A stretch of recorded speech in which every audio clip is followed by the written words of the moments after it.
안녕하세요. 혼자가 외롭지 않은 40대 여자입니다.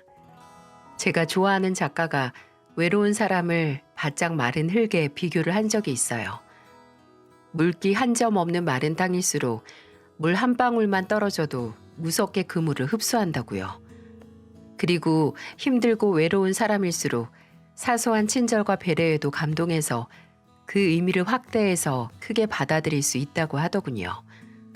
그런 만큼 그 친절과 배려 속에 자리 잡은 음흉한 속내를 보지 못하고 지나쳐 버릴 수 있으니 주의가 꼭 필요하단 말을 덧붙이기도 했고요. 제가 왜 서두에 이런 말을 하냐면 제가 바로 계속되는 시련으로 척박하고 마른 땅이었거든요. 생각해보면 본격적인 시련이 저를 찾아오기 전 저는 정말 행복했습니다. 그 당시에는 크게 자각하지 못하고 그냥 평범한 가족들 틈에서 평범하게 살고 있다고 생각했지만은요. 세무사로 일하시던 아버지는 아침마다 학교에 가는 저희를 차로 태워서 데려다 주시며 차 안에서 도란도란 이야기 나누는 걸 좋아하셨던 분이었고, 어머니께서는 손재주도 좋고 센스도 좋으셔서 직접 가구에 그림을 그리거나 재봉틀로 커튼을 만들어 집안을 꾸미는 게 취미셨어요. 절 많이 괴롭히긴 했지만 남들이 저를 괴롭히면 불같이 뛰어와서 제 편이 되어주는 오빠도 있었죠. 하지만 그 누구도 망칠 수 없을 것 같은 행복은 한 인간의 끔찍한 행동으로 쉽게 무너지고 말았습니다. 제가 막 20살이 돼서 대학에 들어간 해에 퇴근을 하시던 아버지께서 뺑소니 차량에 치여 그만 목숨을 잃으신 거죠. 경찰 조사 결과 뺑소니 차량 운전자는 잡혔지만 소위 재산 꽤나 있는 집안의 아들로 저희 어머니에게 아버지 목숨값이라는 거액의 합의금을 제시해 왔습니다. 말도 안 되는 소리라고 생각을 했어요. 근데 그 당시 오빠나 경찰들에게 듣기로는 만약 형사처벌이 된다면 징역을 반년도 채우지 못할 거라고 하더라고요. 그 재산 있는 집에서 온갖 이유를 들먹이며 그 운전자가 초범이고 용서를 구하며 반성을 하고 있고, 그리고 그저 실수이고 고의가 없음을 증명해낼 거라고 말이죠. 결과적으로 어머니는 합의를 하셨습니다. 저나 오빠가 성인이 됐다고 해도 당장 어머니는 아버지 없이 사셔야 했고, 또 특히나 주변에서 어머니에게 그냥 합의하라고 말을 많이 보탰거든요. 산 사람은 살아야 한다는 소리를 하는 친척들이나 지인들에게 매일 수십 통의 전화가 쏟아졌어요. 저는 어머니가 걱정을 가장한 쓸데없는 오지랖에 넘어가셨다고 생각했죠. 솔직히 그때는 그런 결정을 한 어머니를 원망도 했습니다.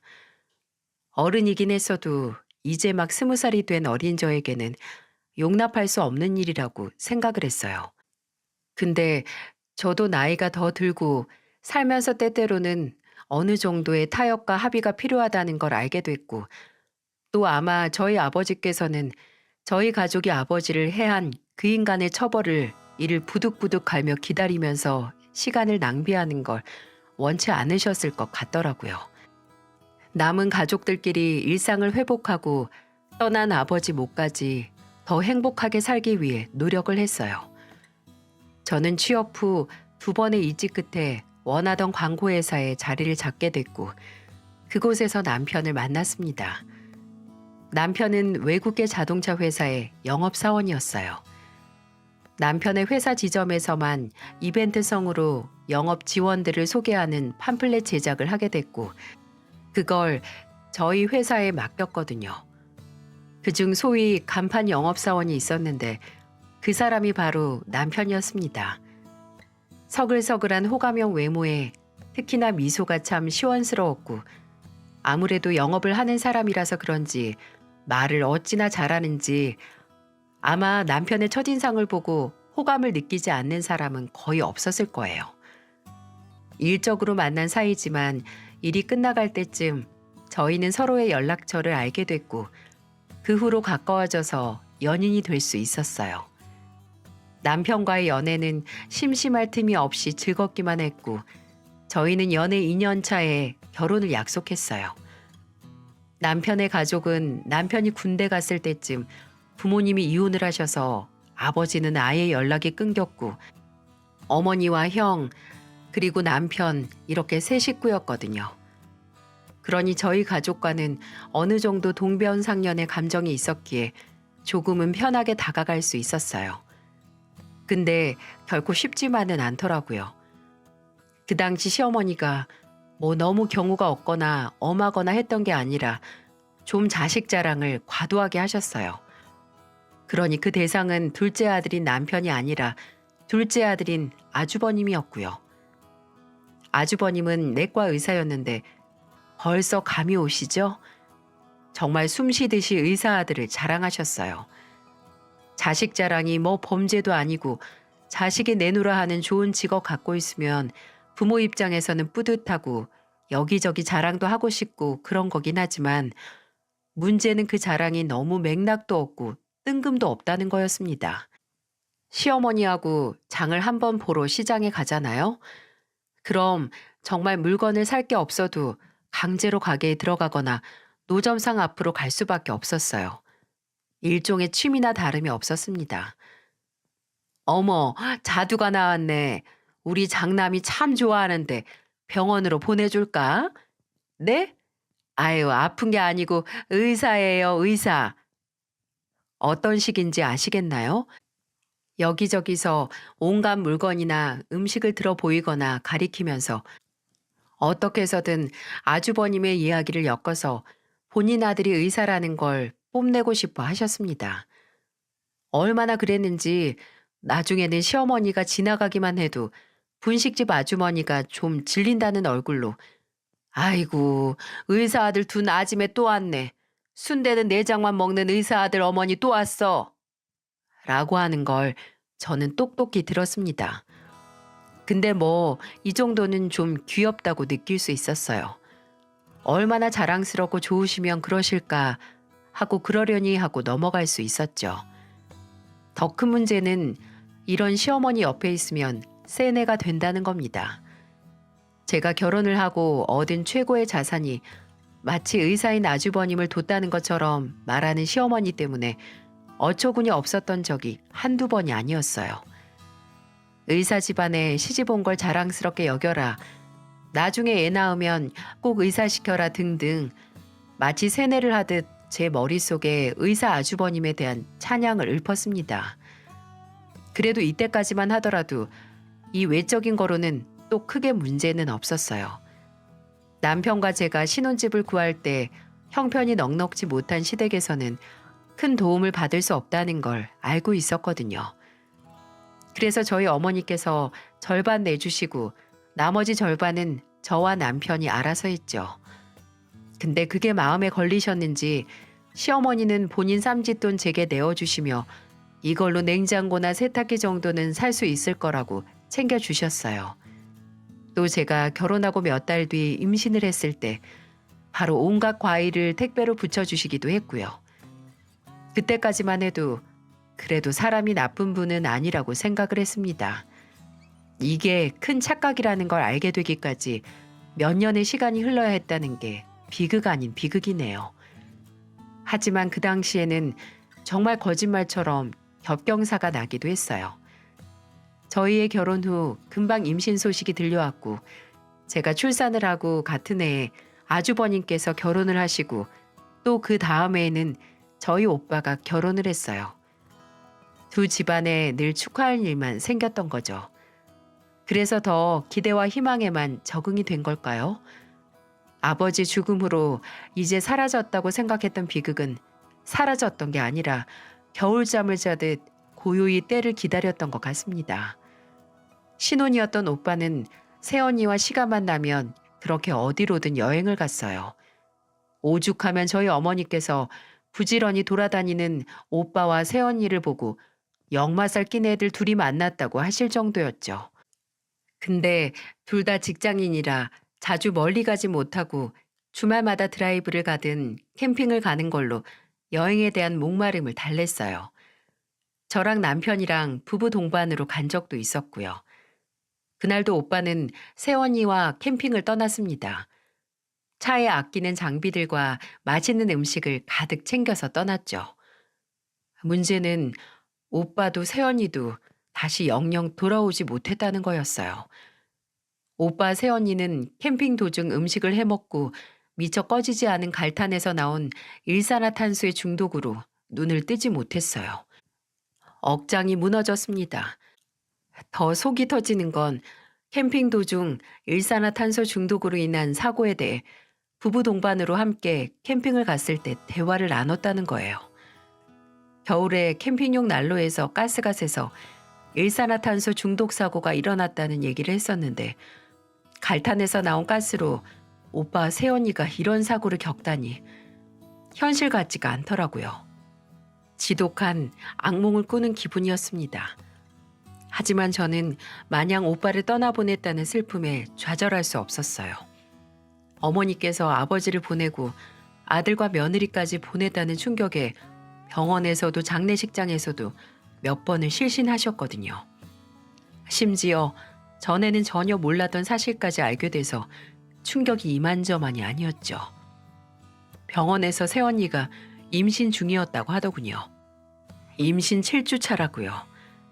나중에 오빠 집을 정리하고 오빠와 새언니 휴대폰을 정리하며 둘이 나눈 대화를 확인해 보니 오빠와 새언니는 이미 임신 사실을 알고 있었고 그날 갔던 캠핑도 임신 축하 기념으로 갔던 여행이었고 돌아와서 가족에게 임신 사실을 어떻게 전할까 대화를 나눴다는 걸 확인할 수 있었어요. 이때의 참담하고 안타깝다 못해 억장이 녹아내리는 심정을 어찌다 설명할 수 있을까요? 어머니는 아들과 며느리, 심지어 아직 빛도 한번 못 본 손주를 더는 만날 수 없다는 현실을 받아들이질 못하셨어요. 어머니는 오빠와 새언니의 장례식 후에는 정말 삶에 대한 의지를 완전히 잃은 사람처럼 아무것도 하지 않으셨어요. 물과 음식을 입에도 대지 않아서 탈수로 입원을 하셨고 혈압이 낮아져서 손발을 달달달 떨면서 정신을 잃으신 적도 빈번하게 일어났어요. 제가 정말 눈이 공허한 어머니 앞에서 무릎 꿇고 간청을 해야 조금 목을 축이시고 미움을 넘기셨어요. 저는 행여 하나 남은 어머니마저 잃을까 제정신이 아니었죠. 그래서 그 후 반년 동안은 친정에 매일같이 들러서 어머니의 상태를 확인했어요. 그리고 반년 후부터는 일주일에 5번, 4번, 3번 이렇게 텀을 늘려서 어머니를 뵈러 갔죠. 가서 어떻게든 어머니 머릿속에 안 좋은 생각을 지우기 위해 노력했어요. 그나마 손주를 데리고 가면 어머니가 살포시 미소를 짓긴 하셔서 다행이었네요. 근데 저는 정말 저희 어머니를 살리기 위해 처절하게 노력을 해왔던 건데 나비의 날갯짓이 태풍을 불러온다고 어떤 후폭풍이 올지 상상도 못했습니다. 결혼한 지 5년 차가 되던 해 시어머니께서 교통사고를 당하시게 됐어요. 큰 사고는 아니고 동네 마실을 나가셨다가 골목길에서 나오는 차와 부딪혀서 병원에 입원을 하시게 됐어요. 골반에 경미한 금과 발목을 접지르셨더라고요. 의사는 당장 수술이나 큰 문제는 없지만 그래도 교통사고는 후유증이 문제니 며칠 보호대를 착용하며 경과를 보자고 했죠. 근데 어머니는 반색을 하셨습니다. 단 3일도 병원에서 못 지내시겠다고 하셨어요. 입원을 하시고 이틀까지는 제가 병원에 가다가 3일째에는 어머니에게 가봐야 할 것 같아서 잠깐 들렀다가 얼마 안 있다가 왔는데 그날 저녁에 시어머니는 제게 전화를 하셔서 이렇게 말씀하셨어요. 이야, 현정아, 나 좀 여기서 데리고 나가라. 아주 답답해 죽겠어. 어머님, 병원이 그렇게 많이 답답하세요? 그래도 경과를 지켜보자고 의사가. 아, 지켜보고 자시고 어차피 보호대만 차고 있으면 집에서 있어도 되잖아. 시어머니께서 하도 답답하다고 하셔서 다음날 의사와 상담 후에 퇴원수속을 밟았어요. 그리고 시어머니의 짐을 챙겨서 시댁으로 모셔다 드린 뒤에 청소도 좀 하고 부엌 냉장고도 한번 확인한 뒤에 저는 친정에 들러서 어머니 보고 아들도 데리고 와야 해서 가본다고 했죠. 근데 어리둥절한 표정을 지은 시어머니가 뭐라고 했는지 아세요? 어딜 가? 너 여기서 내 팔다리 역할 해줘야지. 시애미가 당장 사고 나서 거동이 불편한데 며느리가 수발을 안 들어? 곧 저녁 되니까 얼른 밥 차리고 저녁 먹고 나서 나 샤워 좀 하게 씻겨줘라. 아유, 병원 샤워 실은 하도 사람이 많아서 제대로 씻을 수도 없었네. 선지한테 전화해서 너 갈아입을 옷이나 가져오라고 해. 며칠 있을지 모르니까. 어머님, 제가 여기 와서 어머님 도와드리는 건 얼마든지 할 수 있는데요. 아예 여기서 있는 건 힘들어요. 일단 가서 집안일도 있고 영빈이도 봐야 하고요. 그리고 저 친정 어머니 댁에 가봐야 하는 것도 아시잖아요. 뭐? 야, 너는 네 친정 엄마랑 나 차별하는 거야, 뭐야? 네 엄마 힘들 때는 뻔질나게 아주 그 집에서 살다시피 하면서 돌본 애가 왜 시자 붙은 시애미라서 봐주기 싫으냐? 참, 이거 아들만 있는 부모 서러워서 살겠냐고. 너 하나 없다고 너네 집 안 무너져. 선재도 그렇고 영빈이도 그렇고 너 없어도 잘만 지낼 거다. 고막이 찌릿하게 아플 정도로 소리를 지르는 시어머니의 말에 어이가 없었습니다. 아니, 아무리 생각해도 저희 어머니와 시어머니는 상태가 다르지 않나요? 시어머니는 우선 거동도 문제 없으셨고요. 만일 도울 사람이 필요하다면 저 말고도 남편, 아주버님, 형님까지 셋이나 더 있잖아요. 아무리 사람이 본인 위주로 생각하고 본인이 제일 힘들 것 같다고 생각한다지만 이제 혈육이라곤 저밖에 남지 않고 1년째 우울증 약을 복용하면서 근근히 살아온 저희 어머니와 본인을 비교하기엔 문제가 있었죠. 저는 차분하게 다시 설명을 시작했어요. 어머님, 저희 친정 어머니 상태 모르시는 것도 아니잖아요. 그리고 혼자 있는 게 불편하고 불안하시면 제가 남편 보낼게요. 예, 선재 걔가 어떻게 내 수발을 들어? 걔가 뭘 할 줄 안다고. 그럼 전 어떻게 어머님 수발을 듣는데요? 그리고 어머님 아들이 뭐 애예요? 그 사람 40이 넘었어요, 40. 그렇게 아들이 못 믿어오시면 제가 간병인 알아봐서 보낼게요. 그래도 마음이 불편해서 떠나기 전에 저녁상을 차리긴 했습니다. 근데 시어머니는 제가 저녁 드시라고 불러도 문을 쾅 닫고 들어간 안방에서 나오시지도 않았어요. 그리고 저는 시댁을 나와 친정에 가서 어머니를 보고 아들을 데리고 집으로 왔죠. 뭐 예상은 하긴 했지만 제가 시댁을 나서서 시어머니는 남편에게 전화해서 저에 대한 불만을 아주 탈탈 터셨나 봐요. 그러니 남편이 퇴근하고 집에 오자마자 제 얼굴을 보고 이딴 말이나 했겠죠. 너 진짜 너무한 거 아니냐? 교통사고 난 불쌍한 우리 엄마 옆에 있는 게 그렇게 어려운 일이야? 장모님 힘들 때는 아예 거기 가서 살더니 너무 티나게 차별하는 거 아니냐? 진짜 당신이나 어머님이나 정말 답답하다. 내가 아예 어머니를 안 돕겠다고 했어? 시댁에서 아예 지내면서 어머님을 돌보기 어렵다는 거지. 이게 그렇게 이해하기 힘든 말이야? 그게 왜 힘든데? 어차피 집에만 있으면서 장소가 우리 엄마 집으로 바뀌는 것 뿐이잖아. 진심으로 하는 말이야? 지금 장난해? 당신 눈에는 내가 아무 일도 안 하고 집에서 노는 사람으로 보여? 나 없으면 쌓이는 설거지 빨래 누가 하고 텅 빈 냉장고는 누가 채우고 우리 영빈이는 누가 봐? 그거야 우리 엄마가 자거나 하면 잠깐 집에 와서 저것 봐 빈말이라도 지가 한다고 말 안 하지. 그래 말 나온 김에 묻자. 그러는 당신은 어머니 입원하시고 나서 병원에 몇 번이나 갔어? 첫날 딱 하루만 갔지. 입원한 4일 내내 병원 간 것도 애초에 입원 수속, 퇴원 수속 처리한 것도 난데 왜 당신이 할 말이 더 많아 보이지?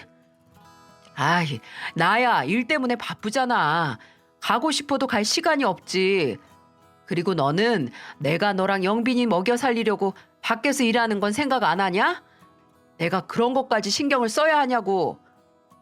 웃기지 마. 무슨 붕어니? 당신 어제도 그제도 술 먹고 늦게 들어왔잖아. 그렇게 술 먹을 시간에 당신 불쌍한 엄마나 보러 가지 그랬어. 그리고 당신이 우리 엄마 얘기해서 말하는 건데 애초에 동일한 선상에 둘 수가 없지. 우리 엄마는 이제 봐줄 사람이 나 하나뿐이고 오빠랑 새언니 죽고 나서 몇 주는 숨만 쉬셨지 사는 것도 아니었어. 당장 꼴딱꼴딱 숨 넘어가길 바라는 사람을 어떻게 내버려둬. 그것도 그게 우리 엄만데. 야, 괜히 장황하게 변명하지 마. 애초에 나는 장모님이 아직까지 형님 문제로 그러시는 것부터가 마음에 안 들어. 벌써 몇 년이나 지났냐? 아니 대체 언제까지 그러실 건데? 넌 네가 계속 받아주니까 네 엄마가 널 이용하는 거라고는 생각 안 하냐? 말 다 했어? 우리 엄마가 왜 너까지 거 마음에 드는 행동을 해야 하는지 모르겠는데 어머님도 참 불쌍하다. 그래, 당신 말대로 우리 엄마는 그래도 이용할 수 있는 자식이라도 있지. 어머님은 사고 나서 옆에 돌봐줄 사람이 필요한데 자식이라는 건 지가 일 어떻게 해서든 휴가라도 내고 가서 돌봐주려고 하는 놈 하나 없으니. 심지어 나머지 하나는 의사라고 하지 않았나? 그렇게 자랑하고 다녔는데 어찌 병원에 입원해도 오지도 않고 본인이 일하는 병원으로 모실 생각도 안 하네?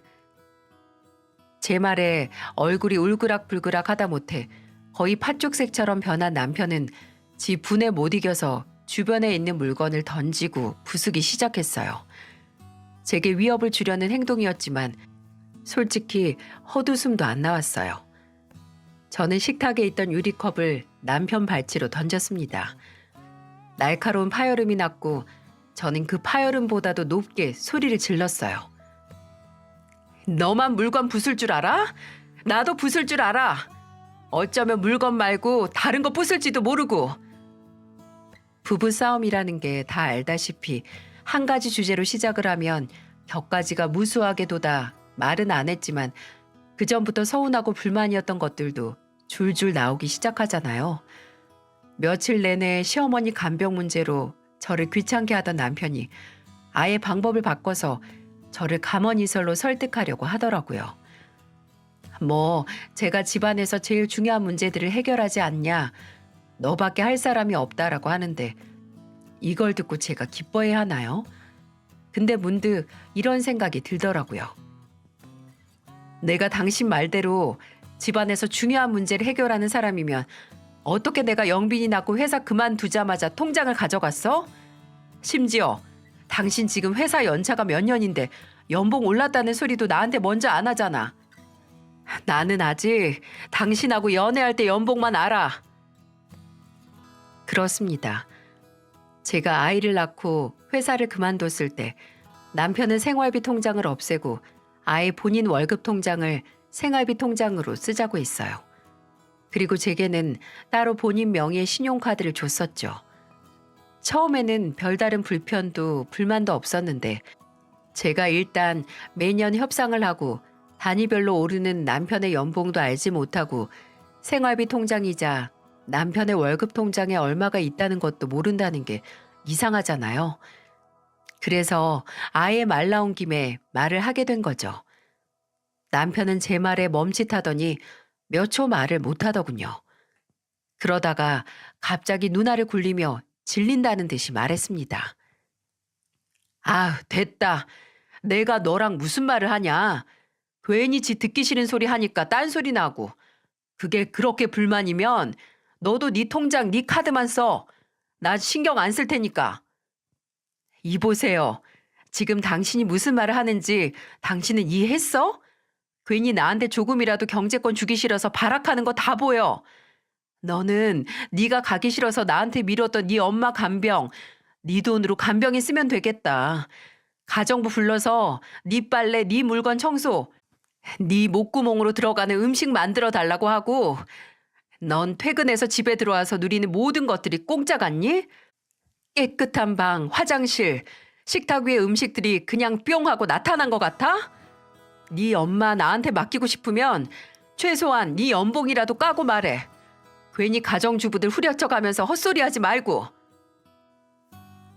그 후에 이틀 정도 시어머니가 제게 왜 안 오냐고 와서 나 좀 도와달라고 아주 끈질기게 굴어서 시댁에 갔습니다.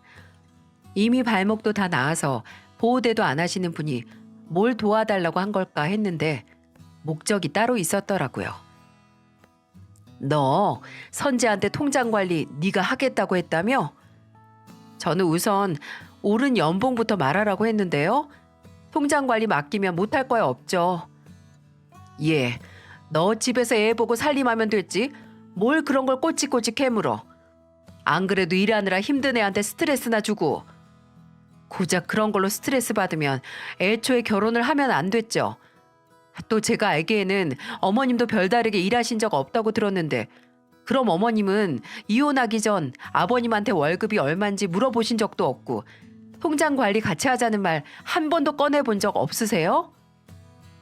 제 물음에 시어머니는 아무 말도 못 하셨어요. 아니 대체 왜 언젠가 저와 같은 입장이었던 사람이 모른 척하며 제게 쓸데없는 간섭을 하지 말라고 하는 걸까요? 그 대상이 본인의 이혼한 전 남편과 아들이라는 점이 달라서일까요? 저와 시어머니 그리고 남편의 사이는 급속도로 냉랭해졌어요. 남편은 아예 마주치기도 싫은지 회식 접대 핑계로 새벽에 들어오거나 아예 외박을 하기도 했어요. 결말이 빤히 보이는 결혼 생활을 이어나가던 도중 밤 12시 반 정도에 어머니에게서 전화가 왔습니다. 받자마자 풀린 발음에서 어머니가 술을 드셨다는 걸 알 수 있었어요. 엄마, 왜 또 술을 드셨어요? 약 드시는 분이. 아유, 현정아. 이 엄마가 너무 힘들어서 이 술이라도 먹어야 엄마가 견딜 것 같아서 엄마가 딱 한 잔 했어. 계속 눈에 아른거려서 내가 버틸 수가 있어야지. 현정아, 네 아빠랑 오빠가 계속 엄마 꿈에 나타나. 나와서 보고 싶다고 그립다고 나 붙드는데 이 엄마 어쩌면 좋니? 확 그냥 눈 감고 따라가고 싶다, 현정아. 저는 그 말을 듣자마자 바로 집을 뛰쳐나왔습니다. 택시를 타고 제발 내가 생각하는 그런 일이 없길 기도했어요. 다행히 어머니 댁에 갔을 때 어머니는 소주 2병을 비우고 주무시고 계셨고 얼마나 우셨는지 눈이 퉁퉁 부어서 눈과 볼에는 굳은 눈물 자국이 선명하게 보였습니다. 저는 어머니 곁에 주저앉아서 까칠한 어머니 얼굴을 조심스럽게 더듬으며 생각을 했어요. 차라리 다 그만두고 어머니 곁에서 살까? 이제 가족이라곤 하나 남은 어머니를 이렇게 혼자 둘 수 없겠다는 생각이 제 머릿속을 강타했어요. 그날 후 3일 동안 어머니 댁에 있었습니다. 어머니는 제게 그냥 주정이었다고 미안하다고 여기 안 있어도 된다고 하셨지만 그냥 제가 어머니 곁에 있고 싶었어요. 아침마다 집에 가서 아들을 어린이집에 보내고 매일 저녁마다 아들과 전화를 해서 할머니가 편찮으셔서 그러는 거니까 금방 들어갈 거라고 하긴 했지만 그래도 계속 떨어져 있을 수 없는 노릇이니 3일이 되는 날 집으로 갔습니다. 근데 그곳에는 절대 초대하지 않았을 사람이 떡하니 있더라고요. 바로 시어머니였죠. 시어머니는 제가 집에 들어가자마자 삿대질을 하며 고함을 쳤습니다. 네가 정신이 있는 거냐 없는 거냐? 3일 동안 친정에 가 있어? 집안 살림 다 내팽개치고? 네가 그러고도 안 해고 애 엄마야? 사고 났을 때 어머님 댁에서 먹고 자면서 수발 들라고 한 사람이 어머님 아니셨어요? 그때는 저 하나 없다고 집안 안 무너진다고 하신 분이 왜 제가 시댁이 아니라 친정 같다고 갑자기 하늘이 무너질 것처럼 소리를 지르세요? 야, 네가 아직 네 처지를 모르는 것 같은데 여자가 결혼하면 여자 집에서는 이제 출가 외인이야. 죽어서도 친정이 아니라 시댁 귀신이 되는 게 며느리라고. 근데 너는 어째 결혼하고 몇 년이 지나도록 네 처지 생각은 안 하고 건방지게 대들기만 하냐? 그리고 네 어머니도 그렇다. 아유 지겨워. 언제까지 그럴 건데? 보는 내가 다 지겨워서 돌아가시겠다. 저승간 네 오빠도 네 어머니 하는 꼴 때문에 눈도 못 감을 거고. 지금 말 다 했어요? 어머니가 자식 잃은 슬픔을 아세요? 자식은 그저 남들 앞에서 으스대는 자랑거리로밖에 생각 안 하시는 분이 아들 며느리 다 잃은 슬픔은 아시고 그딴 소리 하는 거냐고요. 얘 말하는 싸가지 좀 봐라. 잔말 말고 이제 제발 좀 네 분수에 맞게 행동해라.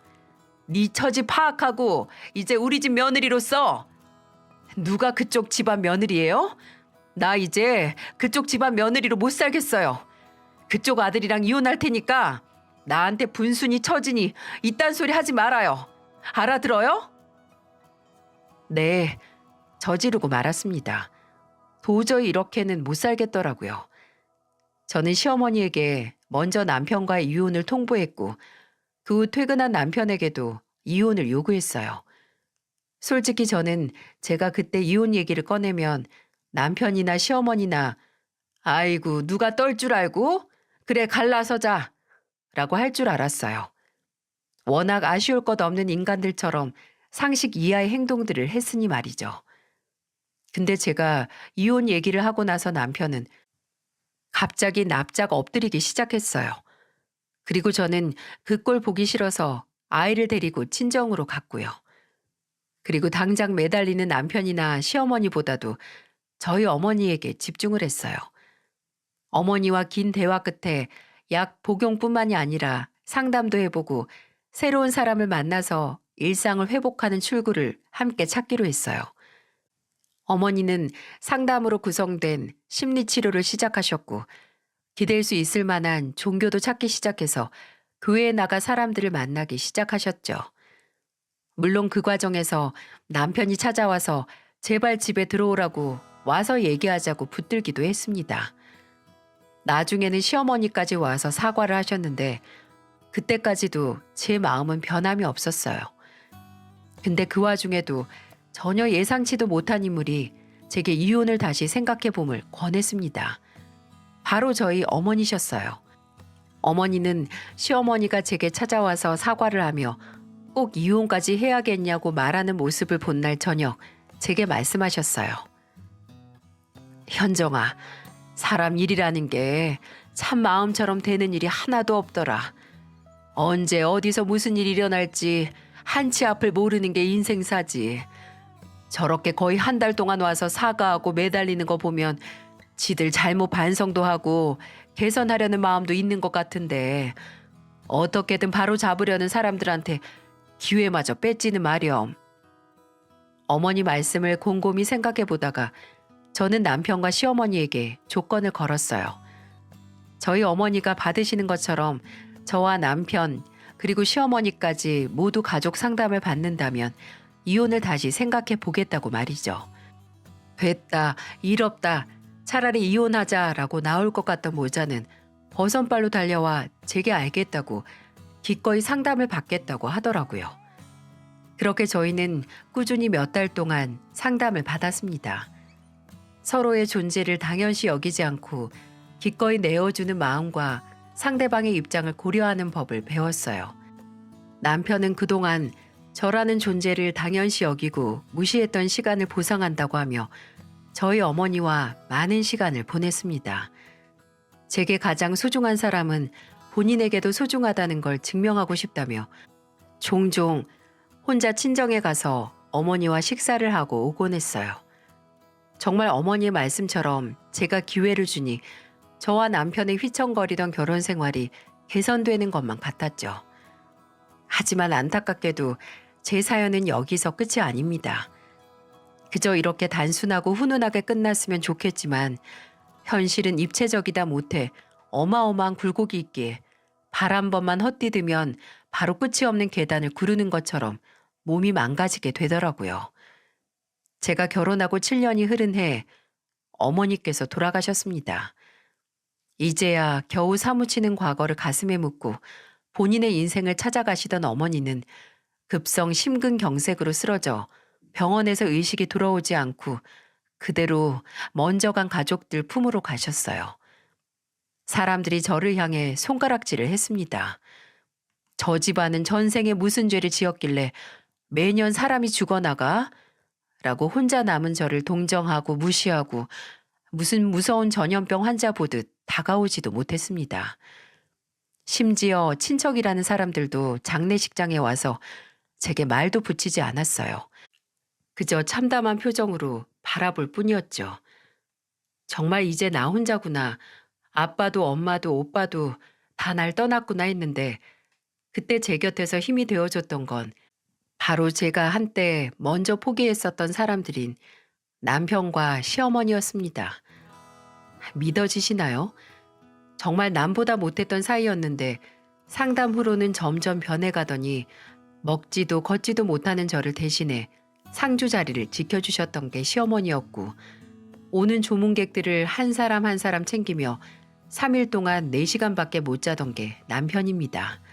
심지어 명절에도 잘 못 보던 아주버님과 형님까지 와서 마치 본인들 일인 양 일을 거들었어요. 장례식장에서 울다 의식을 잃은 저를 붙잡고 팔다리를 연신 주물러주는 시어머니와 저희 어머니 영정사진을 소중히 안고 묻은 먼지를 닦는 남편을 보면서 저 둘이 이제 내가 남은 여생을 의지해야 하는 또 다른 내 가족이구나 하는 생각이 들기 시작했습니다. 어머니를 떠나 보낸 후로도 시어머니는 집으로 찾아와 힘이 없는 저 대신 집안일과 아들을 봐주시고 아주버님은 지인 중에 왕짓만 전문으로 하는 의사가 있다며 저희 집으로 보내 기력이 떨어진 제가 집에서 수액을 맞을 수 있게 해줬어요. 물론 남편은 어렵게 휴가를 내서 제 곁을 지켰고요. 이때까지만 하더라도 정말 괜찮다고 생각을 했습니다. 아빠, 엄마, 오빠가 날 떠났지만 그래도 남은 가족들이 있으니 외롭지 않게 살 수 있을 것 같았죠. 왜 잘하던 사람은 한 번만 못해도 천하에 몹쓸 사람이 되는데 매번 개차반인 인간이 딱 한 번 옳은 일을 하면 그래도 나쁜 사람은 아니야. 알고 보면 되게 좋은 사람이야. 소리 듣잖아요. 아마 그런 효과 때문도 있었던 것 같네요. 지금 와서는 정말 창피하긴 하지만 저는 그때 비로소 시댁 식구들과 제가 가족이 됐다고 착각했어요. 그들이 제게 보여준 그 적재적소의 배려가 무슨 의미인지 까맣게 모르고 있었죠. 의도가 어쨌든 저는 어머니가 돌아가신 후에 남편과 시댁 식구들의 보살핌으로 일상으로 돌아와 정신을 차리고 살게 됐어요. 시어머니는 제게 오랜만에 가족들끼리 모여 좋은 거나 먹자고 하며 시댁에 절 초대하셨습니다.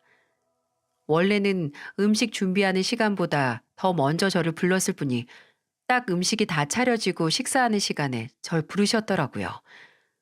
시어머니가 혼자 오전 내내 주방에서 씨름하며 만든 음식들 앞에서 아주버님과 형님은 제 얼굴을 보며 좋아 보인다. 살이 좀 붙어서 다행이다. 살은 지금보다 더 쪄야 하니 많이 먹어라. 라는 덕담을 해줬네요. 시어머니께서도 제 밥 위에 노릇노릇하게 구워진 병어 살코기 부분을 얹어주시며 말하셨어요. 요새 잠은 잘 자니? 아무리 못 자도 하루에 7, 8시간은 자렴. 그렇게 많이 안 자도 돼요. 그냥 6시간만 푹 자면 좋겠어요. 엄마, 그래도 이 사람 어제는 눕고 몇 번 안 뒤척이더니 바로 잠들었어요. 그래? 아유, 다행이다. 가족들 틈에서 이제 마음고생할 필요 없어지니 만사가 편해서 그렇겠지. 예전 일은 그냥 다 잊고 다 같이 새로 시작하자. 내가 현정이 너만 보면 아주 요새 가슴이 저려. 소리내서 엄마 하고 부르고 싶어지면 나한테 어머님 하지 말고 엄마라고 불러. 나도 이제 우리 현정이 내 딸처럼 생각하니까. 알았지? 아유, 참 우리가 멀리도 돌아왔다. 어머니가 돌아가시고 이제 나는 누구를 엄마라고 부를 일이 없다는 게 가장 저를 울컥하게 만들었어요. 근데 시어머니께서 제게 본인을 엄마로 불러도 된다고 하셨을 때 공중에 붕 하고 떴던 제 발바닥이 아주 안전하게 따뜻한 모래사장 위로 안착한 기분이었어요. 근데 그 다음에 조심스럽게 나온 시어머니의 말은 그곳이 모래사장이 아니라 끝없이 사람을 빨아들이는 늪이었음을 깨닫게 해줬습니다. 이제 남은 사람들이 잘 살아야 먼저 간 사람들한테 할도리 하는 거야. 제대로 새 출발해야지. 현정이 너나 선재나 강재도. 그래서 그런데 현정아, 듣기로는 돌아가신 사부인 재산이 거의 20억이 넘는다고 하던데. 순간 그 20억이라는 액수를 듣는 순간 제 귓가에 이명이 들리는 것 같았습니다. 왜 시어머니가 저걸 알고 있는 거지 싶었어요. 네, 아버지가 돌아가시고 받았던 합의금과 사망보험금을 필두로 투자를 해오시던 어머니는 소유한 집과 주식 그리고 신탁까지 합치면 20억에 가까운 재산이 있으셨어요. 그리고 어머니가 돌아가신 후 상속자는 저였고요. 근데 어머니 재산에 대해서는 남편에게도 구체적인 말을 한 적이 없는데 말입니다. 저는 의아함에 입을 열었어요. 그걸 어떻게 알고 계세요? 내가 말씀드렸어, 여보. 장모님 돌아가시기 전까지 나랑 자주 만나셨잖아. 내가 찾아가서 말동무도 해드리고 그때 알았어. 근데 당신도 참 너무하다. 나한텐 장모님이 그 정도의 자산가라는 언질도 없었잖아. 뭐 그것도 다 당신이 따로 생각이 있으니 그랬겠지. 그동안 내가 믿음을 못 주기도 했고. 근데 이제 정말 안 숨겨도 돼, 여보. 장모님 덕분에 우리 가족들 다 새삼 살 수 있으니까. 그게 무슨 소리야? 그 돈으로 뭘 한다고? 그러니까 선재 말은 사부인께서 남기고 간 돈으로 우리 가족들 다 아무런 걱정 없이 행복하게 살자는 거지. 선재는 그 돈으로 지 이름 걸고 하고 싶은 사업하고, 강재도 이름 석자 걸고 병원 개원하면 얼마나 좋니? 잠깐만요. 왜 저희 어머니가 남기신 유산으로 아주버님 병원을 개업해요? 재수 씨, 원래는 그동안 모은 돈으로 충분히 개원할 수 있었는데, 이 사람 집에서 급하게 돈이 필요하다고 해서 빌려줬어요. 근데 내 장인어른이 투자를 했다가 날리셨나 보더라고요. 장인어른이 재수 씨 어머니만큼 투자에 일가견이 있었다면 좀 좋았을까. 그래서 본의 아니게 재수 씨한테 손 벌리게 됐어요. 미안해, 동서. 내가 진짜 면목이 없다. 아이고, 가족들끼리 뭘 그러니. 서로 돕는 게 가족인데 돈이 아주 썩어나는 사람이 없는 사람 도와주는 게 뭘 그리 염치니 면목이니 할 얘기야. 정없이. 여보, 당신이 이번에 도와주면 나 정말 열심히 살게. 나 남은 인생 매달 실적 관리 눈치 보고 고객들 눈치 보면서 살기 싫어. 아직은 뭘 시작할지 모르지만 이제 무조건 수입은 당신한테 오픈할게. 통장 관리도 당신이 해도 돼. 현정아, 힘들 때 힘이 되어주는 게 가족인 거 누구보다 네가 잘 알잖니. 너 어머니 돌아가시고 얼마나 힘들었어. 그때 우리 일처럼 너 챙겨준 게 누구고. 헛배 부른 사람들처럼 보장도 안 되는 희망에 차서 저를 바라보는 인간들의 눈을 보니 피가 차갑게 식다 못해 얼어붙는 것 같았어요. 그리고 저 기대에 가득 찬 가증스러운 얼굴들을 산산조각내고 싶은 충동에 휩싸였어요. 그리고 저는 차마 얼굴을 깨부수진 못하고 제 앞에 있는 식탁 위의 접시들을 팔로 모조리 쓸어 바닥으로 떨어뜨려 깨버렸어요. 내가 차라리 어디다가 기부를 하거나, 아니 아예 전부 현금화 시켜서 찢어버린 한이 있어도 당신들한테는 안 주지. 이것 때문이었어? 나 그동안 인간답게 취급해준 게?